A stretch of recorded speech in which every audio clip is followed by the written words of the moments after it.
saudara-saudara. Hari ini kita akan berbicara mengenai Allah yang hebat bagi hati yang terluka. Saya akan share screen materi saya, supaya kita bisa mengikuti pembahasan ini dengan lebih baik.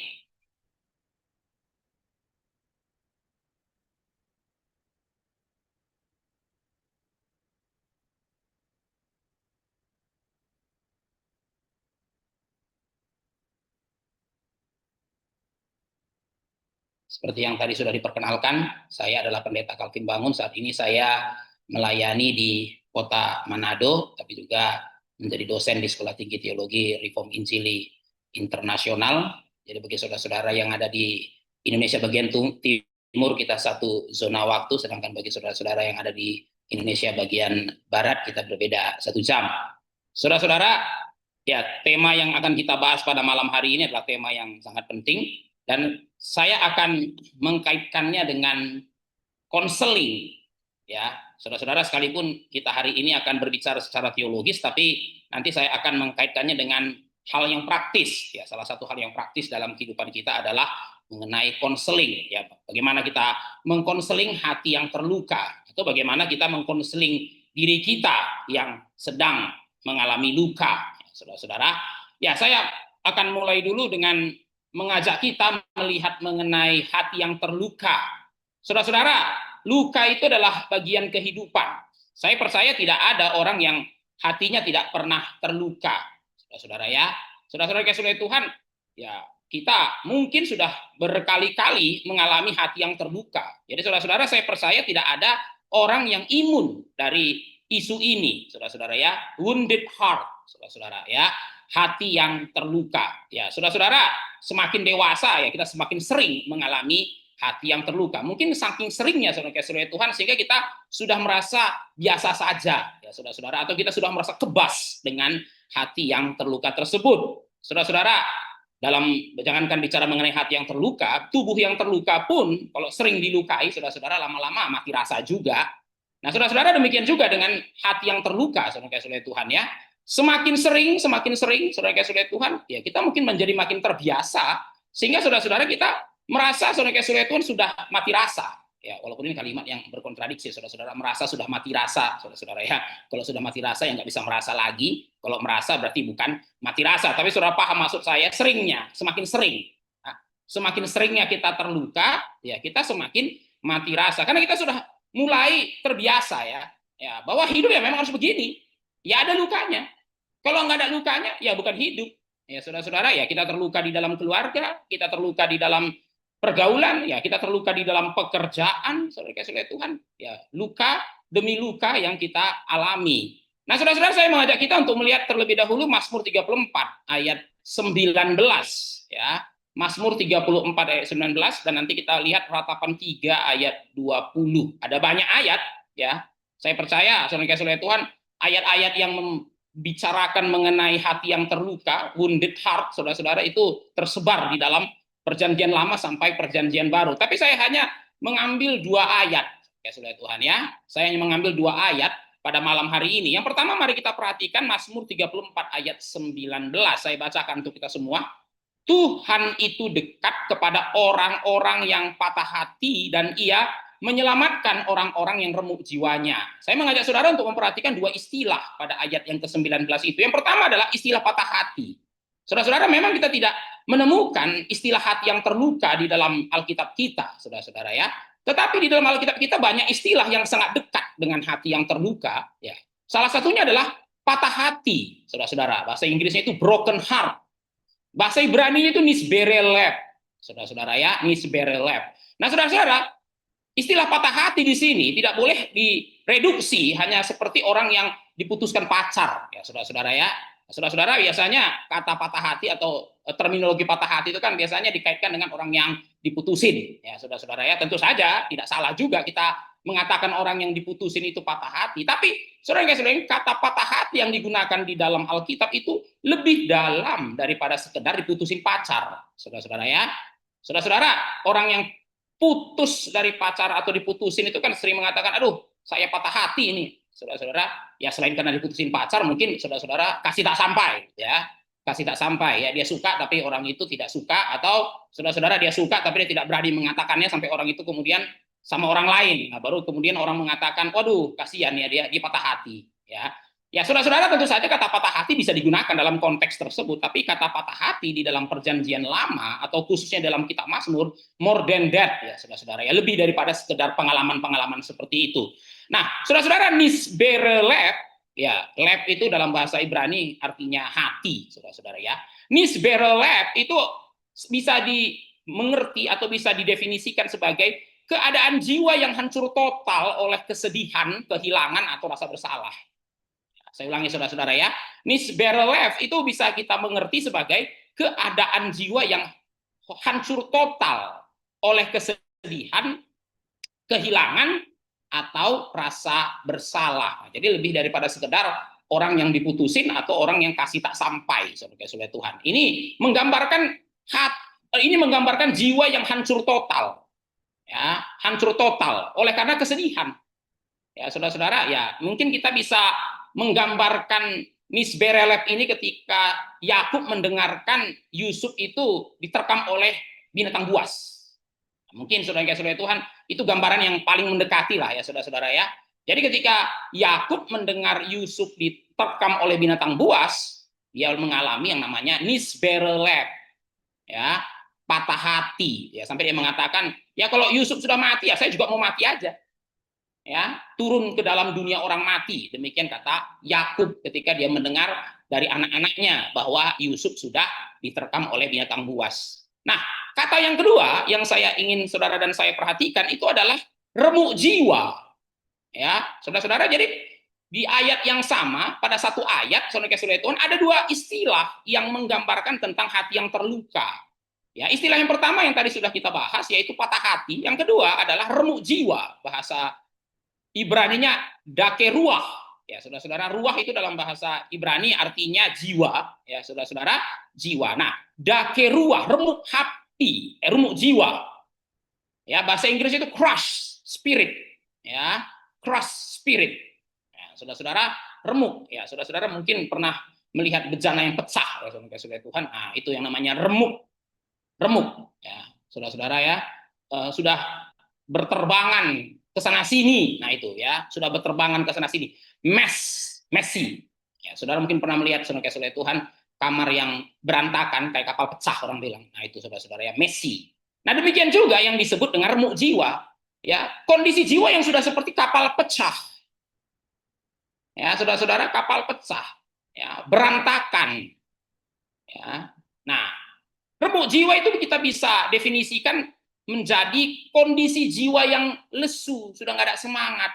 Kenapa? Ya karena sudah messy. Ya, kondisi jiwa yang lesu bisa karena akibat kesedihan. Nah, saudara-saudara, di sini kita juga bisa mengkaitkannya dengan trauma. Ya, trauma. Ya, saudara-saudara, ya istilah trauma ini kan lagi naik daun di dalam dunia teologi belakangan ini, saudara-saudara, trauma. Ya, trauma juga sekarang juga mulai dikaitkan juga dengan politik, saudara-saudara Tuhan, ya, trauma. Ya, saudara-saudara, ya berbicara mengenai sejarah, ya kita akan bicara mengenai trauma. Ya, saudara-saudara, trauma. Nah, saudara-saudara, jadi remuk jiwa itu bisa dikaitkan dengan kesedihan, bisa dikaitkan dengan trauma, bisa juga dikaitkan dengan kekecewaan yang mendalam, deep disappointment. Deep disappointment. Saudara-saudara, remuk jiwa. Ya, saudara-saudara, mungkin bisa kita ambil contohnya seorang istri yang mengetahui suaminya selingkuh, ya saudara-saudara. Nah, itu yang namanya remuk jiwa, ya, deep disappointment, ya kan saudara-saudara. Ya, saudara pasti pernah mendengar juga, saudara-saudara Tuhan, ketika satu pasangan itu berselingkuh, saudara-saudara Tuhan, pasangan yang tidak ada kesalahan itu menjadi bingung, salah saya apa, ya kenapa dia selingkuh, ya saudara-saudara ya. Nah, itu namanya deep disappointment. Ya, saya selalu melakukan tugas saya sebagai istri, ya. Ya, saya tidak pernah mengeluh, kok dia bisa selingkuh dengan perempuan lain? Ada apa dengan saya? Menarik, saudara-saudara ya. Kebanyakan sih nggak bertanya ada apa dengan dia. Ya, di dalam banyak kasus, saudara-saudara, yang ini, saudara-saudara, yang jadi korban itu malah nyalahkan dirinya sendiri. Ada apa dengan saya? Ya, saya kurang apa? Nah, gitu ya, saudara-saudara ya. Saudara-saudara, itu sebabnya ya mengkonseling korban perselingkuhan itu sangat sulit. Ya, kenapa? Ya, karena yang salah suaminya, tapi yang nyalahin diri dia. Nah, itu saudara-saudara ya. Itu trauma dan kekecewaan yang mendalam. Ya, saudara-saudara, itu sebabnya juga ya orang yang mengalami kasus seperti ini, saudara-saudara Tuhan, ya tidak gampang juga move on. Walaupun yang salah bukan dia, tapi kenapa dia yang nggak move on? Trauma dan kekecewaan yang mendalam. Nah, itu yang disebut dengan remuk jiwa, dake ruah. Nah, sekarang saya mengajak saudara untuk melihat ratapan 3 ayat 20 ya. Ratapan 3 ayat 20. Nah, ini adalah kalimat dari Nabi Yeremia, saudara-saudara ya. Biasanya kan kitab ratapan itu dikaitkan dengan Nabi Yeremia. Jadi dianggap yang meratap ini Yeremia. Nah, apa yang dikatakan Yeremia di dalam ratapan 3 ayat 20? Jiwaku selalu teringat akan hal itu dan tertekan dalam diriku. Nah, saudara-saudara, mari kita perhatikan dua kata pada ayat ini. Pertama, kata teringat. Saudara-saudara, trauma itu kan berbicara mengenai ingatan ya, saudara-saudara ya. Ingatan, tapi pasti bukan ingatan yang indah lah, bukan kenangan yang indah, tapi kenangan yang buruk. Nah, di sini saudara-saudara Tuhan, Yeremia itu seperti trauma. Itu sebabnya dia mengatakan jiwaku selalu teringat. Teringat akan apa? Akan hal itu. Nah, untuk mengerti apa yang dimaksud Yeremia dengan hal itu pada ayat ini, saudara-saudara, kita perlu melihat ayat 19 ya. Ya, saudara-saudara, kalau ada Alkitab silahkan membuka ratapan 3 ayat 19 ya. Ratapan 3 ayat 19. Nah, karena ayat 19 ini akan menjelaskan kepada kita apa yang dimaksud Yeremia dengan hal itu. Nah, apa sih yang dimaksud Yeremia dengan hal itu? Nah, dari ayat 19, saudara akan menemukan di situ ada kata sengsara dan pengembaraan. Sengsara dan pengembaraan. Saudara-saudara, ya, para penafsir kan mengatakan latar belakang dari kitab ratapan ini kan kehancuran Yerusalem, ya, kehancuran Yerusalem. Nah, saudara Tuhan, setelah Yerusalem hancur, banyak orang itu yang dibuang dan banyak orang itu yang akhirnya sengsara. Salah satu yang mengalami kesengsaraan itu adalah Yeremia. Dan apa yang dikatakan Yeremia pada ayat yang ke-20 itu, kesengsaraan yang dialaminya itu terus teringat-ingat oleh jiwanya. Ya, jiwanya terus teringat dengan kesengsaraan dan pengembaraan itu. Jiwaku selalu teringat akan hal itu. Saudara-saudara, ya kita bisa bilang di sini ya, Yeremia mengalami trauma. Ya, bad memory. Ya, bad memory, saudara-saudara Tuhan. Ya, saudara mungkin pernah mimpi buruk, saudara-saudara Tuhan ya. Mimpi buruk itu kan ya bisa juga dikaitkan dengan trauma kan. Ada pengalaman yang buruk yang saudara-saudara berpikir sudah lupa, ternyata belum lupa. Ya, kalau saudara lagi sadar, saudara lupa. Begitu saudara tidur, muncul. Nah, itu. Ya, ya banyak orang bilang, itu trauma itu ya. Nah, trauma. Yeremia trauma, saudara-saudara. Kenapa? Dia mengalami luka. Dia dilukai. Ya, dilukai oleh apa? Ya, dilukai oleh kehancuran kota Yerusalem. Dan trauma itu mengakibatkan, nah kita lihat kata yang kedua, tertekan. Tertekan. Jiwaku selalu teringat dan tertekan. Nah, dua kata ini saudara-saudara ya.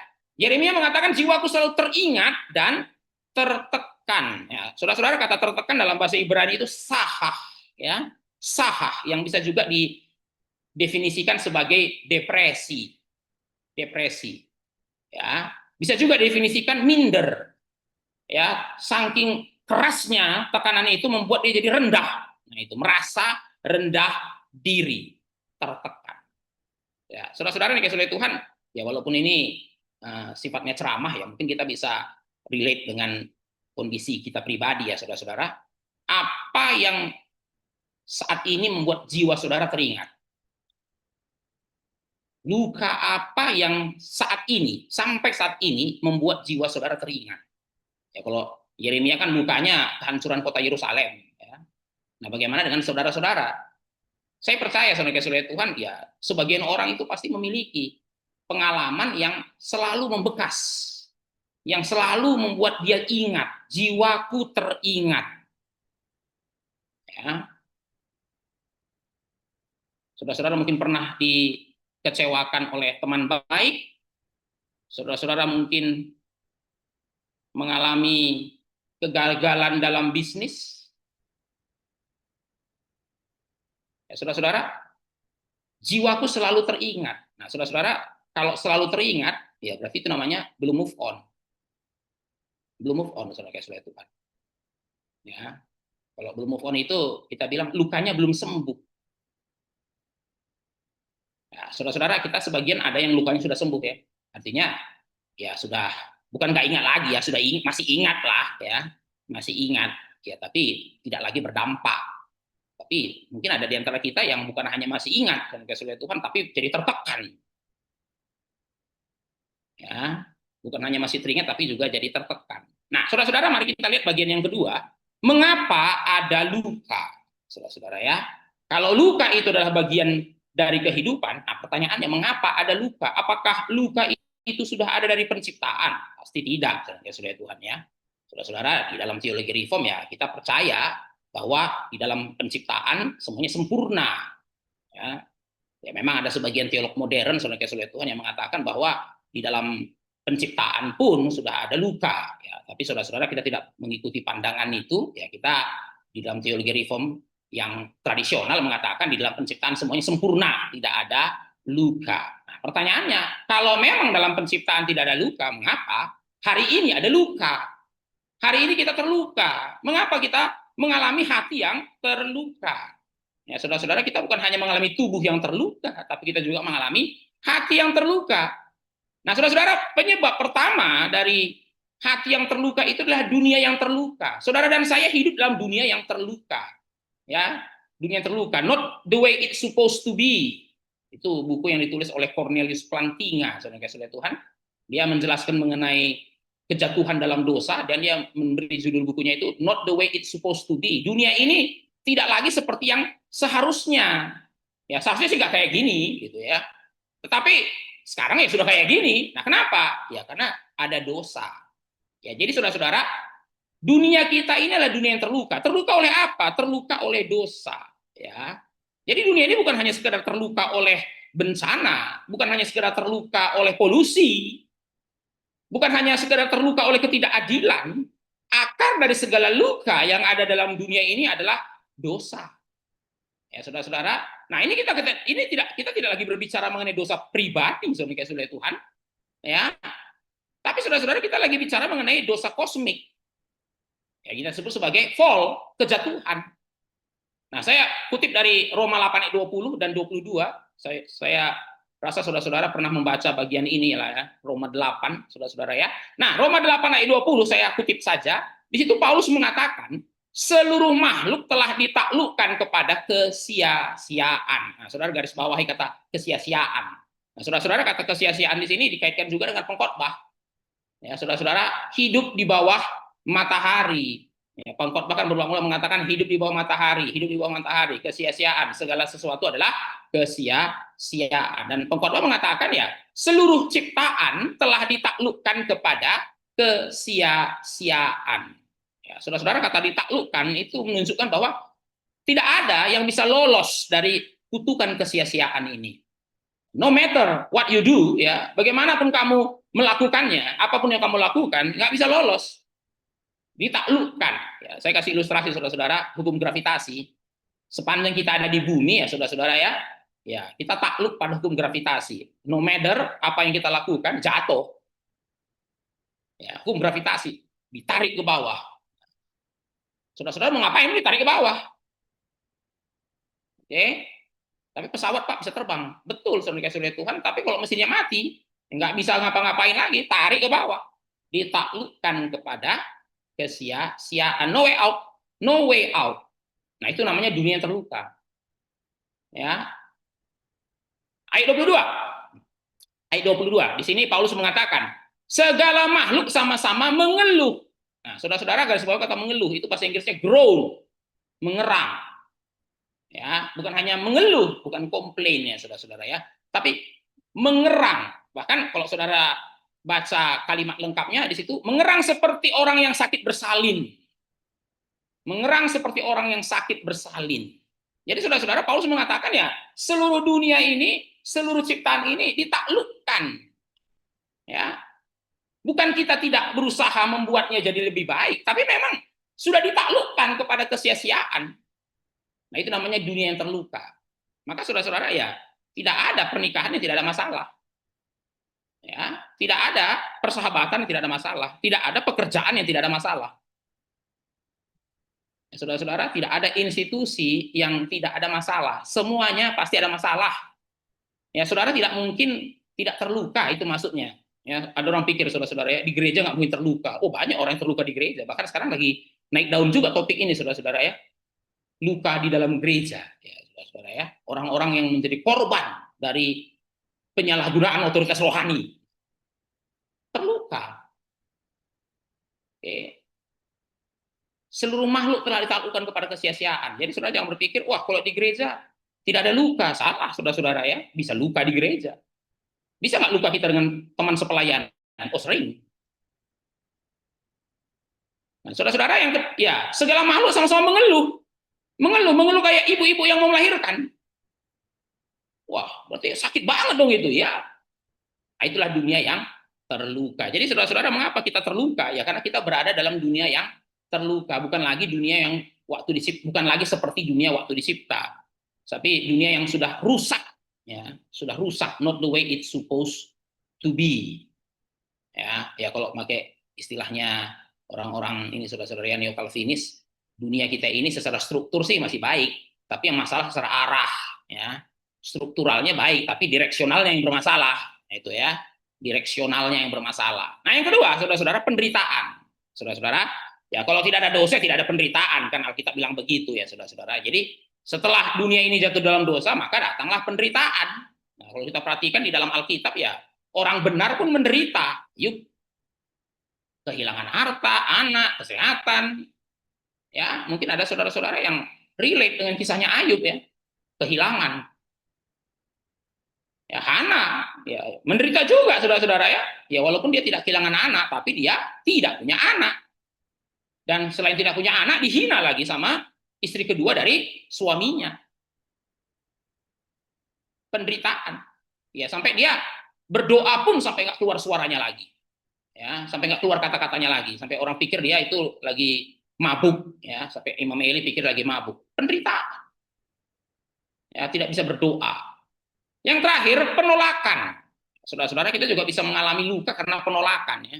Yusuf dijual oleh saudara-saudaranya, ya ini kan bisa disebut sebagai pengkhianatan juga, tapi ya kita disebut juga sebagai penolakan. Yesus ya ditolak oleh orang-orang Yahudi, ya saudara-saudaranya sendiri juga itu. Bahkan dikhianati oleh muridnya. Jadi Yesus itu ditolak oleh outer circle, bahkan dikhianati oleh inner circle. Ya, jadi saudara-saudara, mengapa ada luka? Ya, kita bisa menyebutkan 4 atau menyebutkan 3 ini ya, 3 penyebab. Pertama, ya karena saudara hidup dalam dunia. Jadi dunia yang sudah terluka ini membuat kita nggak bisa lolos dari luka apapun. Yang kedua, karena kita mengalami, karena ya dalam dunia ini ada penderitaan, tidak ada yang lolos dari penderitaan. Dan yang terakhir adalah penolakan. Ya, saudara-saudara, kita bukan hanya ditolak oleh orang yang tidak kita kenal, ditolak oleh orang yang tidak kita kenal sih biasa aja gitu ya.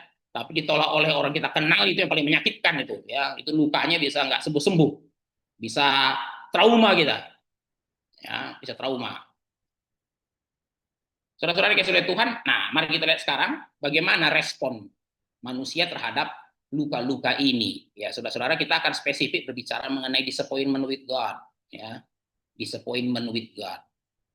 Ya, saudara-saudara dikasih oleh Tuhan, persoalannya kan begini. Kita mengalami luka, hati kita terluka, ya, dilukai oleh orang lain, ya, dilukai oleh keadaan. Tapi saudara-saudara, yang menjadi persoalan adalah waktu kita datang, Allah seakan tidak peduli. Nah, itu persoalannya. Ya. Allah seakan tidak peduli. Doa tidak dijawab dan pengharapan semakin memudar. Cukup sering kan kita mengalami ini, saudara-saudara ya. Ya di tengah-tengah luka itu, ya kita berharap Allah peduli, tapi seakan dia tidak peduli. Dari mana tahu kita? Dari mana kita berpikir dia tidak peduli? Ya, karena waktu kita berdoa tidak dijawab. Ya, seakan-akan nggak ada gunanya berdoa. Seakan-akan berdoa itu kayak ngomong sama angin. Nah, seiring dengan waktu ya pengharapan semakin memudar. Ya, Allah tidak kelihatan, waktu kita terluka, kita berbicara seakan tidak didengar. Saat kita mengadu seakan tidak dijawab. Ya, maka perlahan-lahan pengharapan semakin memudar. Nah, saudara-saudara, tema kekecewaan seperti ini juga muncul di dalam Alkitab, ya. Mazmur 13 ayat 2. Mazmur 13 ayat 2, saudara-saudara. Di situ pemazmur mengatakan, berapa lama lagi Tuhan kau lupakan aku terus menerus. Berarti bukan satu kali saja dia sudah berdoa. Ini kalau terus menerus berarti sudah berkali-kali. Ya, jadi saudara-saudara, Mazmur 13 ayat 2 ini menunjukkan orang yang sudah berdoa. Berapa lama lagi Tuhan kau lupakan aku terus menerus? Berapa lama lagi kau sembunyikan wajahmu terhadap aku? Nah, saudara perhatikan kata kau lupakan. Loh, kok bisa sampai kesimpulan kau lupakan ya?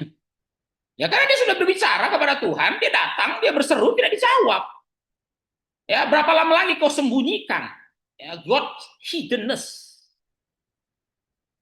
Ya, saudara-saudara. Nah, saudara-saudara, kita itu tidak ada persoalan dengan invisibility-nya Tuhan. Ya, yang kita persoalkan itu adalah hiddenness-nya Tuhan. Ya.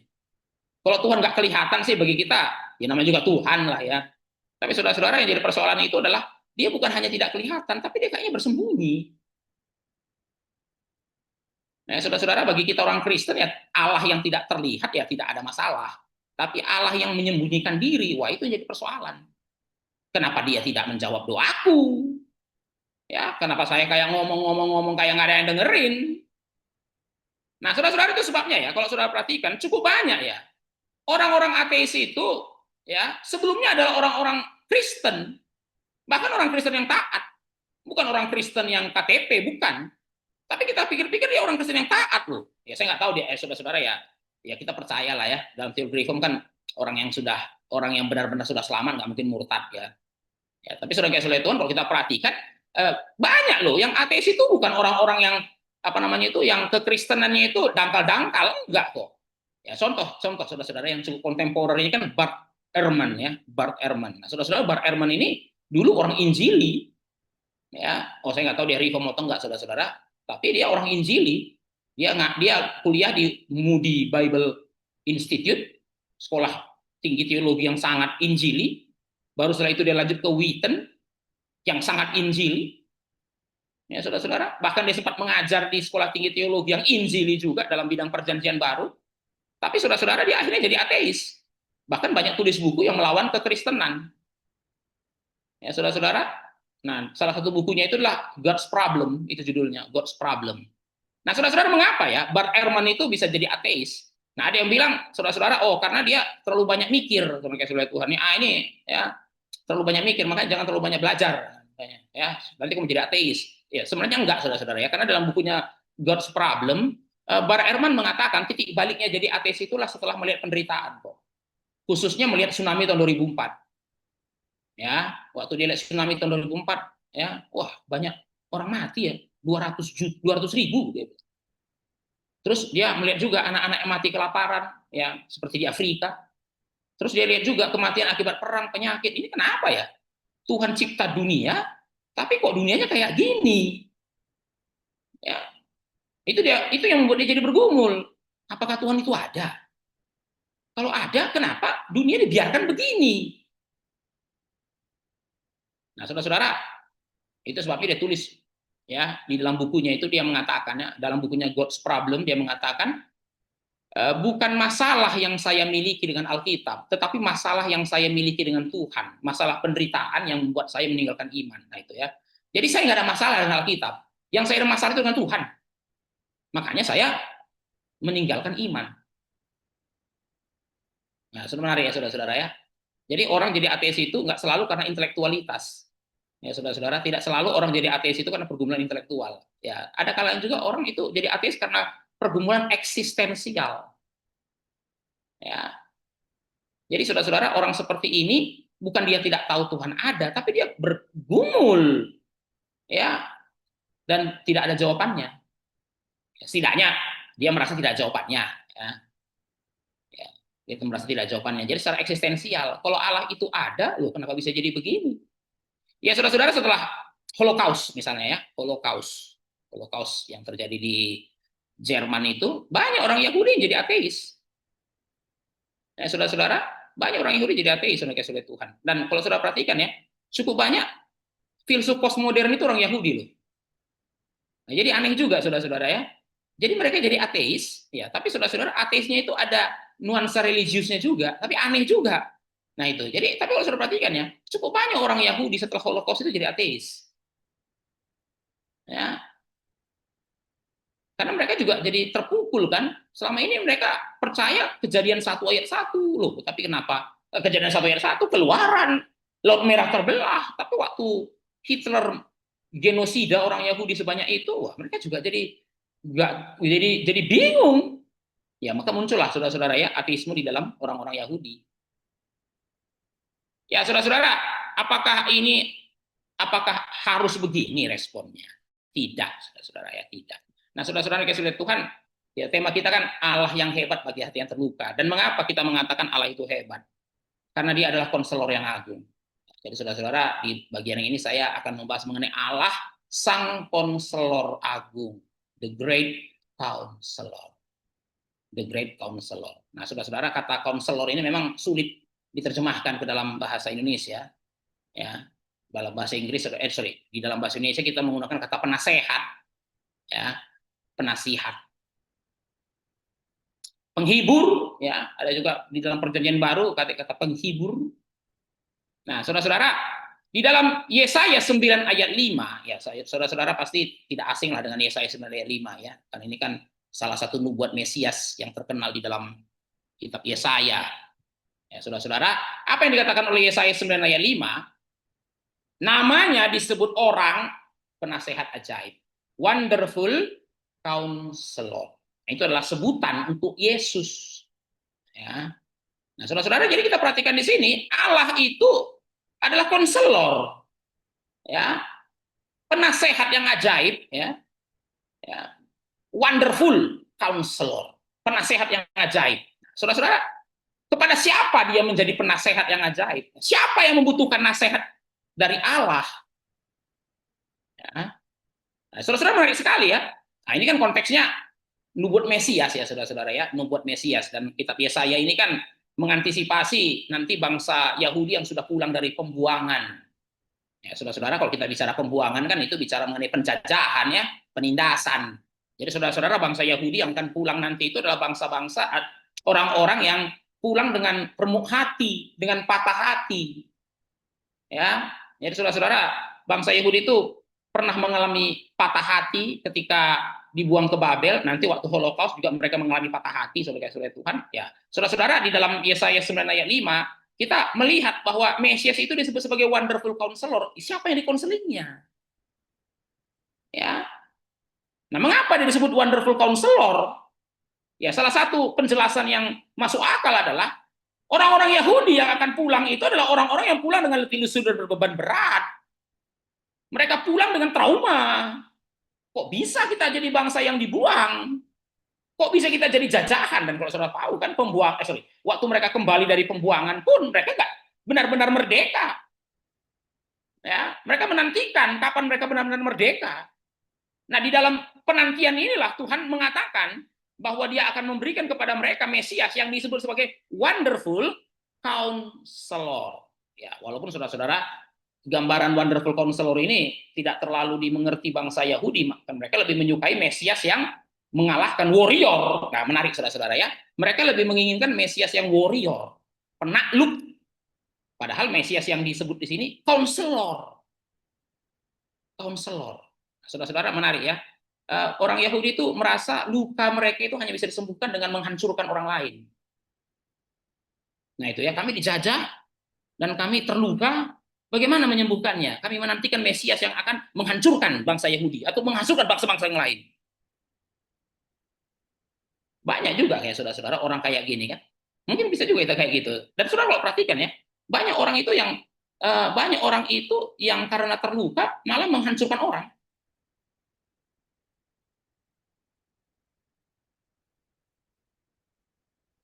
Ya, saudara-saudara, ada orang tua itu nggak sadar karena ada orang tua, saudara-saudara, akhirnya menghancurkan anaknya. Ya, kenapa saudara-saudara? Karena ada dendam masa lalu yang belum selesai. Ya, dia nggak sadar, itu sudah bawaan. Ya, akhirnya saudara-saudara kebawa ke anaknya. Tanpa sadar saudara-saudara, ya dia menjadikan anaknya itu sebagai sasaran pelampiasan dendamnya. Kenapa? Terluka, tapi nggak selesai.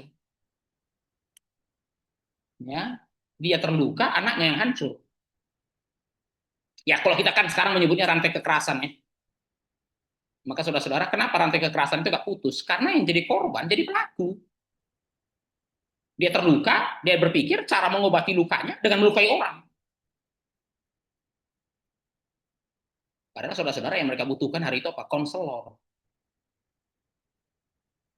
Ya, saudara-saudara itu sebabnya kenapa dibutuhkan biblical counseling ya, saudara-saudara ya. Kenapa orang itu butuh konselor? Ya. Kenapa gereja itu perlu menyediakan konselor? Dan mengapa gereja itu harusnya menjadi konselor community, counseling community? Ya, kenapa? Karena ada orang itu yang terluka tapi nggak bisa, tapi dia tidak sembuh. Dan dia berpikir menyembuhkannya dengan melukai orang. Mazmur 147 ayat 3, di situ dikatakan, ini untuk Allah. Allah menyembuhkan orang-orang yang patah hati. Nah, kata patah hati muncul lagi di sini, dan membalut luka-luka mereka. Nah, luka di sini kan nggak mungkin bicara mengenai luka fisik ya. Ini bicara luka hati. Ya, karena dia patah hati. Ya, ia menyembuhkan orang-orang yang patah hati dan membalut luka-luka mereka. Yesaya 61 ayat 1. Ya. Nah, kalau saudara-saudara ingat apa yang dikatakan di Yesaya 61 ayat 1 adalah yang diucapkan Yesus dalam Lukas ketika dia memulai pelayanannya. Ya, Roh Allah ada padaku, bla bla bla. Nah, salah satu yang dikatakan Yesus mengenai Mesias, karena Yesaya 61 ayat 1 ini kan bicara mengenai Mesias kan, Roh Allah ada padaku, ia mengurapi aku untuk titik-titik. Nah, salah satunya apa? Merawat orang-orang yang remuk hati. Merawat orang-orang yang remuk hati. Nah, bagaimana merawat orang yang remuk hati? Sekali lagi, remuk hati ini bicara mengenai hati yang terluka, saudara-saudara. Bagaimana merawat orang yang remuk hati? Ya, bagaimana membalut luka orang yang remuk hati? Kan lukanya kan nggak terlihat. Nah, di sini kita bicara mengenai konselor. Ya, siapa yang bisa membalut luka yang hati yang terluka? Siapa yang bisa merawat orang yang remuk hati? Ya, hanya Allah. Hanya Allah. Ya, saudara-saudara. Nah, di sini saudara-saudara Tuhan kita bisa melihat keunikan dari pendekatan konseling orang Kristen. Kita tidak menjadi savior, kita tidak playing savior ya, saudara-saudara ya. Kita tahu yang bisa menyembuhkan cuma Allah kok. Jadi waktu kita mengkonseling orang yang hatinya terluka, kita tidak boleh berpikir yang menyembuhkan itu kita. Ya, yang harus kita harus set paradigma kita, yang menyembuhkan itu Allah. Karena Allah yang bisa menyembuhkan, maka kita mengkonseling. Nah, apa yang dikatakan oleh Yesaya 61 ayat 1 bahwa Allah itu, Mesias itu merawat orang-orang yang remuk hati. Ya, ayat yang lainnya, sumbu yang pudar tidak dipadamkannya, buluh yang terkulai tidak dipatahkannya. Ya, sumbu yang pudar tidak dipadamkannya, buluh yang terkulai tidak dipatahkannya. Nah, mengapa Allah bisa menjadi konselor bagi hati yang terluka? Nah, di sini kita akan masuk pada doktrin Allah ya. Nah, kita akan melihat empat sisi dari Allah, atau empat sifat dari Allah. Ya, saudara-saudara pasti pernah mendengar ini dalam doktrin Allah ya, saudara-saudara ya. Dan ini menggambarkan betapa hebat Allah itu. Yang pertama, saudara-saudara, Allah yang transenden. Kenapa Allah bisa menjadi konselor? Karena dia transenden. Dia transenden, saudara-saudara. Nah, saudara-saudara, transendensi Allah itu sering disalahpahami. Ya, kan biasanya artinya melampaui. Nah, banyak orang ketika mendengar Allah itu transenden, berpikir Allah itu tidak peduli. Ya, tidak peduli. Ya, dia jauh di sana kok. Ya, saudara-saudara, Allah yang transenden itu sangat ditekankan dalam deisme misalnya, saudara-saudara ya. Orang deisme itu kan percaya ada Allah, tapi Allahnya sangat transenden jauh sekali di sana. Dan selain jauh, ya nggak mau tahu dengan urusan dalam dunia ini. Nah itu ya, kan itu konsepnya deisme. Allah mencipta, lalu dia tinggal dunia ini. Nah, saudara-saudara, jadi deisme itu sangat menekankan Allah yang transenden. Tapi saudara-saudara, transendensi Allah nggak bisa dimengerti seperti itu. Ya, nah menarik saudara-saudara ya, seorang reform namanya Christopher Watkin di dalam bukunya Biblical Critical Theory, saudara-saudara Tuhan, saya ada bukunya. Ya, saudara-saudara, di dalam bukunya Biblical Critical Theory, dia mengkritik kesalahpahaman terhadap transendensi dan imanensi Allah. Bagi dia, saudara-saudara, orang-orang modern itu sudah mengacaukan pemahaman mengenai transendensi dan imanensi. Salah satunya apa? Dengan menceraikan transendensi dengan imanensi. Seakan-akan Allah yang transenden tidak bisa imanen, dan Allah yang imanen tidak bisa transenden. Sementara dalam teologi reform yang ditekankan adalah itu transenden dalam keimanenannya dan imanen di dalam ketransendenannya. Ya, walaupun kita membedakan transendensi dengan imanensi, jangan lupa kita lagi bicara mengenai Allah yang sama. Dia Allah yang transenden di saat yang sama dengan yang imanen, dan dia Allah yang imanen di saat yang sama dengan transendensinya. Nah, ketika kita membayangkan Allah yang transenden saja tanpa imanen, nah itu bukan Allah yang Alkitab. Itu bukan Allah dalam Alkitab. Atau ketika kita membayangkan Allah yang imanen tanpa transenden, nah itu juga bukan Allah yang ada dalam Alkitab. Nah, Allah yang dalam Alkitab itu Allah yang transenden dan imanen. Nah, tahu saudara, transenden itu bukan dia tidak mau tahu, bukan. Ya, nah Christopher Watkins mengatakan transenden itu sebenarnya menekankan pada kekudusan dan kedaulatan. Ya, dia Allah yang kudus, dia Allah yang berdaulat. Ya, saudara-saudara, berbicara mengenai transendensi, ya kita membayangkan dia Allah yang duduk di tahta. Ya, duduk di tahta. Itu konsep transenden yang ditekankan dalam Alkitab. Yesaya pasal 6, duduk di tahta, bukan berarti dia tidak peduli. Ya, saudara-saudara, nah mengapa Allah yang transenden ini penting untuk memahami Allah sebagai konselor? Karena orang yang hatinya terluka itu sering terdisorientasi. Ya, saudara-saudara, waktu kita terluka, kita merasa keadaan sudah tak terkendali, disoriented kita jadinya. Kayak orang mabuk, nah itu ya, saudara-saudara, ya, cuman bedanya kita bukan mabuk oleh alkohol, kita mabuk oleh masalah. Ya, mabuk oleh luka, ya, terpukul orang bilang gitu. Jadi terdisorientasi. Atau saudara-saudara pernah lihat itu orang ditinju di ring, saudara-saudara ya, belum KO kan, tapi sudah mulai terhuyung-huyung. Nah, itu yang terjadi ketika hati yang terluka. Ya, merasa keadaan sudah tak terkendali. Nah, konsep Allah yang transenden itu memberikan kepada kita penghiburan dan juga bisa memberikan kita dan bisa membuat kita menghibur orang lain. Nah, apa penghiburan dari Allah yang transenden? Saudara-saudara, Allah yang transenden mengatakan semuanya itu tidak di luar kendali, semuanya itu di dalam kendali. Ya, saudara boleh merasa keadaan sudah tidak terkendali, tapi Allah mengatakan tidak ada yang di luar dugaan, tidak ada penderitaan yang random. Ya, saudara-saudara, nah, jadi konsep Allah yang transenden memberikan kepada kita makna terhadap penderitaan. Tidak mengurangi penderitaan kita, tapi mereorientasi penderitaan kita. Nah, itu yang diberikan dari konsep Allah yang transenden. Nah, saudara-saudara, jadi ketika kita bertemu dengan orang yang hatinya terluka, pertanyaannya bukan mengapa dia menderita, bukan. Atau ketika kita terluka, pertanyaannya bukan mengapa saya menderita, bukan. Pertanyaannya apa yang Allah sedang kerjakan melalui penderitaan ini. Apakah di dalam setiap penderitaan ada yang Allah kerjakan? Ada. Kenapa? Karena dia Allah yang berdaulat. Ya, jadi berdaulat itu bukan dia jauh, tidak peduli, bukan. Tapi dia mengendalikan segala sesuatu. Nah, itulah pemahaman kita mengenai transendensi Allah. Ya, jadi transendensi Allah memberikan kepada kita makna dalam penderitaan, bukan menghilangkan penderitaan. Yang kedua, ya saudara-saudara, Allah yang imanen, nah, menyimbangkan yang transenden, bukan menyimbangkan saudara-saudara ya, tapi memang tidak bisa dipisahkan.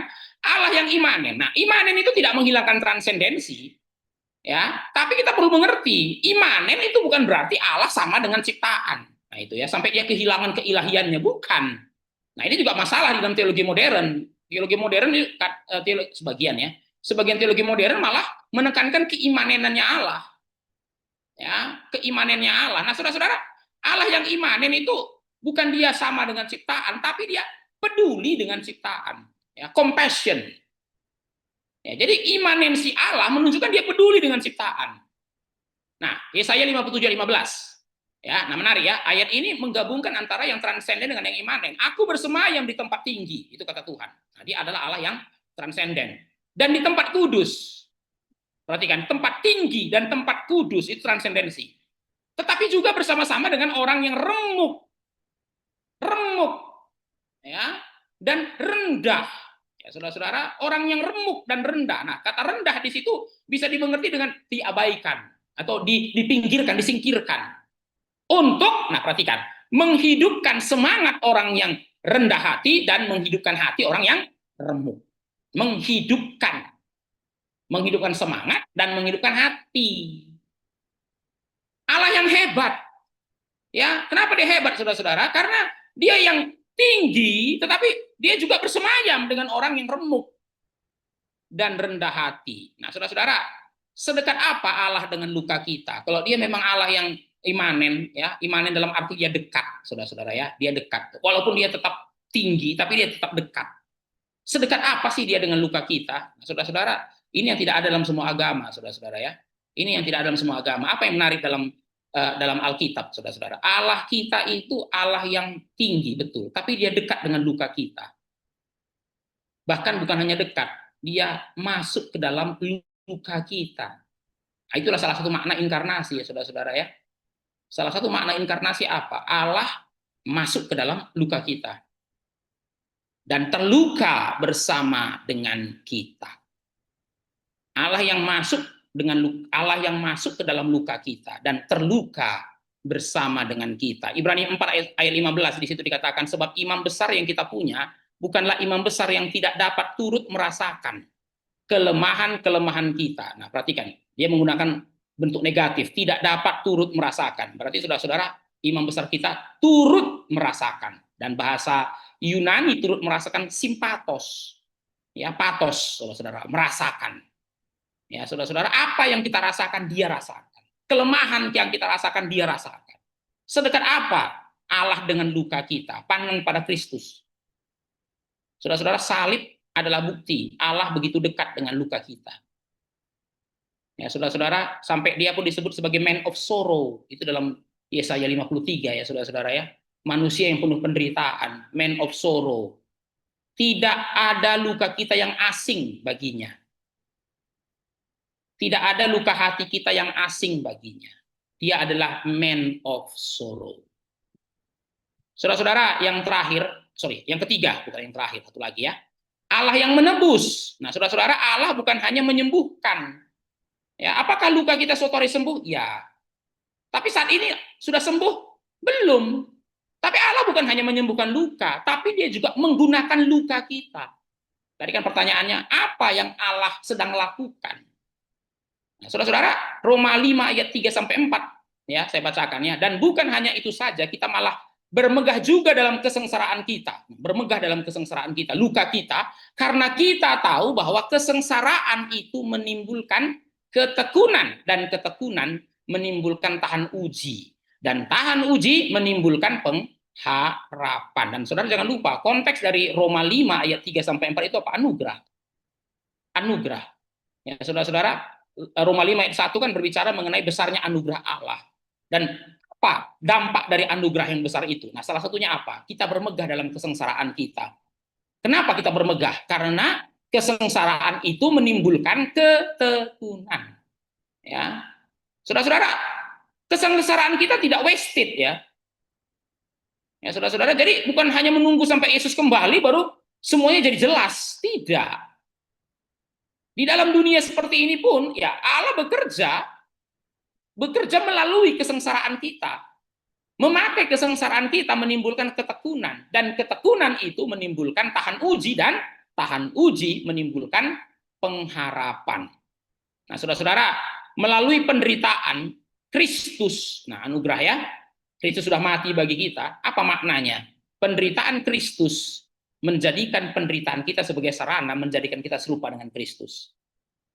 Ya, melalui penderitaan Kristus, Allah memakai penderitaan kita menjadi sarana untuk menjadikan kita serupa dengan Kristus. Filipi 3 ayat 10 ya. Di situ Paulus menggunakan dua kata. Pertama, persekutuan dalam penderitaannya. Menjadi satu dengan penderitaannya ya. Yang kedua, serupa dengan dia dalam kematiannya. Serupa dengan Kristus dalam kematiannya. Persekutuan dalam penderitaannya. Nah, saudara-saudara melihat penderitaan dengan cara seperti ini, saudara-saudara Tuhan, ya kita tidak meromantisasi penderitaan, tidak, saudara-saudara ya. Ini tidak tujuannya, kita menganggap penderitaan itu suatu hal yang baik, ya bukanlah. Penderitaan itu bukan hal yang baik, ya. Tapi saudara-saudara, Allah itu bekerja di dalam penderitaan dan melalui penderitaan kita. Penderitaan Kristus menjadi sarana, penderitaan Kristus menjadikan penderitaan kita sebagai sarana untuk menjadikan kita serupa dengan Kristus. Nah, saya berikan satu ilustrasi. Nah, saudara-saudara, ini ilustrasinya. Ya, saudara-saudara, ya yang sebelah kiri itu kan ini ya, keramik yang pecah. Keramik yang pecah. Nah, sebelah kanan ini keramik yang sudah diperbaiki. Ya, memang ini bukan keramik yang sama, saudara-saudara. Saya tidak menemukan gambar yang cocok soalnya. Tapi bayangkan, saudara-saudara, keramik yang sebelah kanan ini pecah. Lalu saudara-saudara, di Jepang itu ada yang namanya kintsugi. Ya, saudara-saudara, teknik kintsugi. Apa teknik kintsugi, saudara-saudara? Ini, yang sebelah kanan ini. Jadi keramik yang pecah itu disatukan. Nah, nempelnya pakai apa? Pakai cairan emas. Dan jadi keramik yang baru. Dan keramik yang baru, saudara-saudara Tuhan, lebih baik daripada keramik yang sebelumnya. Cairan emas itu, saudara-saudara, menjadi motif baru. Nah, inilah luka kita itu. Saudara perhatikan, itu luka kita, saudara-saudara. Ini luka kita. Loh, kok bisa menjadi keramik yang baru? We have a wonderful God. Karena kita memiliki Allah yang hebat. Ini Allah yang hebat, saudara-saudara. Nah, Allah yang hebat bukan hanya mencipta dari yang tidak ada menjadi ada. Ya, saudara-saudara. Allah yang hebat bukan hanya mencipta dari yang tidak ada menjadi ada. From darkness to light. Tapi juga mencipta dari yang berlawanan. From death to life. From death to life. Saudara-saudara yang kasih Tuhan, itu sebabnya ya seorang teolog mengatakan sehebat-hebatnya kuasa Allah dalam penciptaan, lebih hebat lagi kuasa Allah dalam penebusan. Kenapa? Penebusan itu kan mencipta baru. Mencipta baru dari apa? Dari yang tidak ada, bukan, saudara-saudara, dari yang berlawanan. Dari yang berlawanan. Ini bukan dari 0 jadi 1, tapi dari minus jadi 1.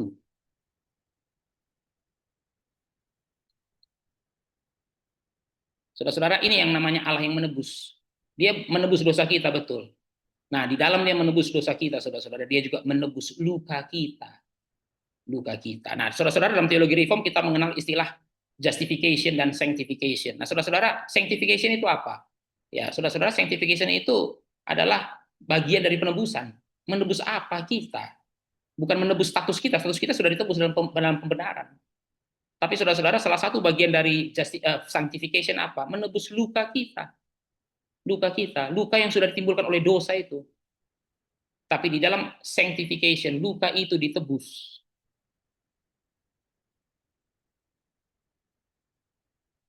Terakhir, mengapa Allah bisa menjadi konselor bagi hati yang terluka? Karena dia Allah yang adil. Saudara-saudara, salah satu pergumulan kita saat terluka apa? Orang yang melukai kita itu apa konsekuensinya? Masa nggak adil sih, gitu ya? Enak aja, gitu, saudara-saudara ya. Ya, saudara-saudara, kita bergumul dengan ketidakadilan kan. Nah, saudara-saudara, salib itu adalah bukti Allah tidak membiarkan dosa tidak dihakimi. Itu bukan hanya bukti kasih Allah ya. Salib itu adalah bukti keadilan Allah. Dia Allah yang adil. Ya, saudara-saudara, makanya saudara-saudara kasih Tuhan, Abraham kan mengatakan dalam Kejadian 18:25, masakan hakim segerak bumi tidak menghukum dengan adil? Jadi saudara-saudara, ketika kita dilukai oleh orang lain, kasih Tuhan, apa yang menjadi pergumulan kita? Keadilan. Ya, selain bergumul dengan luka kita juga bergumul dengan orang yang itu. Itu kenapa itu? Gimana itu? Nah, saudara-saudara yang kasih Tuhan, seorang bernama Miroslav Volf mengatakan, keadilan Allah adalah alasan untuk tidak membalas dendam. Nah, menarik saudara-saudara ya, karena banyak orang bilang, wah, konsep Allah yang adil itu nanti bikin orang jadi balas, itu bikin orang jadi keras.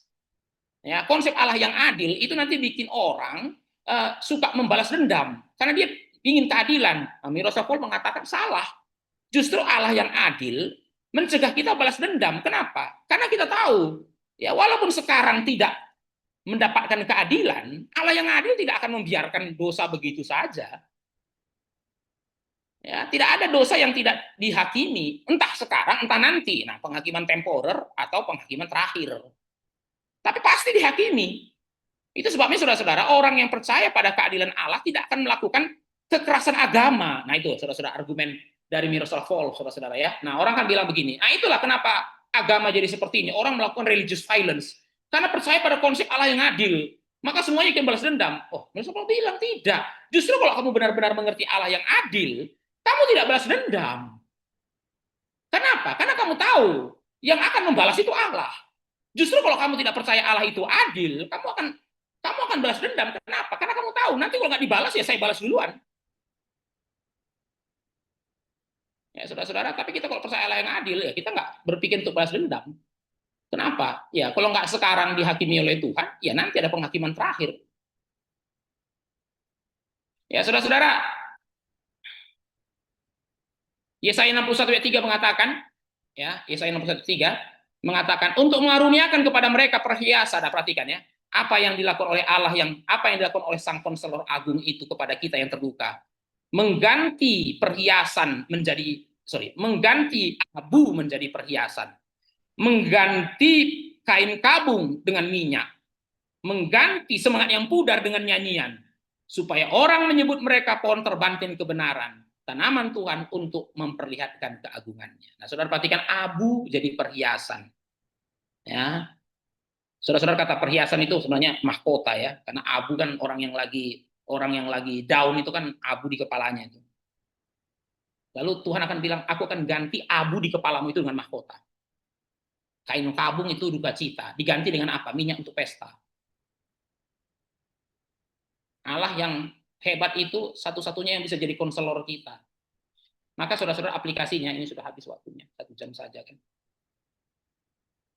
Aplikasi yang bisa kita ambil, yang pertama saudara-saudara, tidak perlu malu dengan luka kita, ya. Tidak perlu malu dengan luka kita.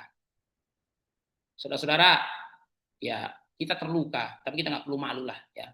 Mengakui kita ini terluka. Ya, semua kita ini rapuh. Ya, it's okay, it's okay. Yang kedua, tidak perlu malu untuk meratap. Ya, saudara-saudara, ya, nggak perlu malu untuk meratap. Ratapan itu bukan ketidakpercayaan ya saudara-saudara. Ini banyak orang Kristen berpikir, wah kalau meratap itu berarti kamu nggak percaya sama Tuhan. Salah, saudara-saudara. Meratap itu justru tanda saudara percaya sama Tuhan. Ya, saudara bukan lagi mempertanyakan, saudara bukan lagi meragukan Tuhan. Meratap itu menunjukkan saudara Tuhan, saudara ini merasa nggak gini harusnya. Ya, nah, saudara-saudara, orang yang tahu hati Tuhan tidak mungkin tidak meratap melihat kejahatan, itu nggak mungkin. Ya, karena dia tahu hati Tuhan pun tidak senang melihat kejahatan. That's why dia weeping. Oke, saudara-saudara, kita ini kan lebih lebih suka untuk menyelesaikan dengan our hand, saudara-saudara. Itu sebabnya kita menghina our tears. Saya ulangi saudara-saudara ya, kita ini kan suka problem solving, saudara Tuhan, bukan lamenting. Orang bilang, nangis aja lu, nggak selesai masalah kalau nangis. Ya, saya percaya ya saudara-saudara ya, orang kalau nangis doang nggak selesai masalah, tapi itu bukan berarti tidak ada tempat untuk meratap ya. Karena tidak semua bisa diselesaikan dengan tangan kita. Tidak semua, banyak yang tidak bisa diselesaikan dengan tangan kita, saudara-saudara ya. Hanya bisa diselesaikan oleh tangan Tuhan. Lah, tangan Tuhan kapan datangnya? Belum tahu. Apa yang kita lakukan sebelum tangan Tuhan itu bekerja? Weeping, lamenting. 3, tidak perlu menutup diri dari komunitas orang percaya. Do not hide your pain from others. Ya, do not hide your pain from God. Itu nggak mungkin lah saudara-saudara ya. Tapi ada juga sih orang kayak gitu ya, menyembunyikan lukanya dari Tuhan. Tapi kan nggak mungkin. Tapi saudara-saudara, yang kedua ini, yang ketiga ini kan menyembunyikan luka kita dari orang lain. Ya, sok gengsi ya saudara-saudara. Karena merasa gereja itu adalah museum ya. Museum. Jadi bagus-bagus semua barangnya di situ. Galeri antik. Tapi kan Tim Keller bilang gereja itu rumah sakit ya saudara-saudara ya. Nah, menarik ya. 2 Korintus 1 ayat 4. Di sini Paulus mengatakan, Allah menghibur kami dalam segala penderitaan kami. Nah, dia sendiri mengakui, saudara-saudara. Kalau saudara baca ya, 2 Korintus itu kitab yang paling terang-terangan menunjukkan kerapuhannya Paulus. Bencana tanah liat, waduh. Ya kan, 2 Korintus saudara-saudara ya, Paulus itu terang-terangan. Dia mengatakan, saya pun itu rapuh. Ya. Dan dia mengatakan di bagian pembukaan, Allah itu menghibur kami dalam segala penderitaan kami, sehingga kami sanggup menghibur mereka. Nah, perhatikan saudara-saudara ya, gereja itu harus menjadi counseling community. Dan counseling community itu diisi oleh siapa? Orang-orang yang pernah terluka. Orang-orang yang pernah terluka dan yang pernah disembuhkan. Kita dihibur untuk menghibur. Ya, sampai di sini materi saya kembalikan kepada pembawa acara.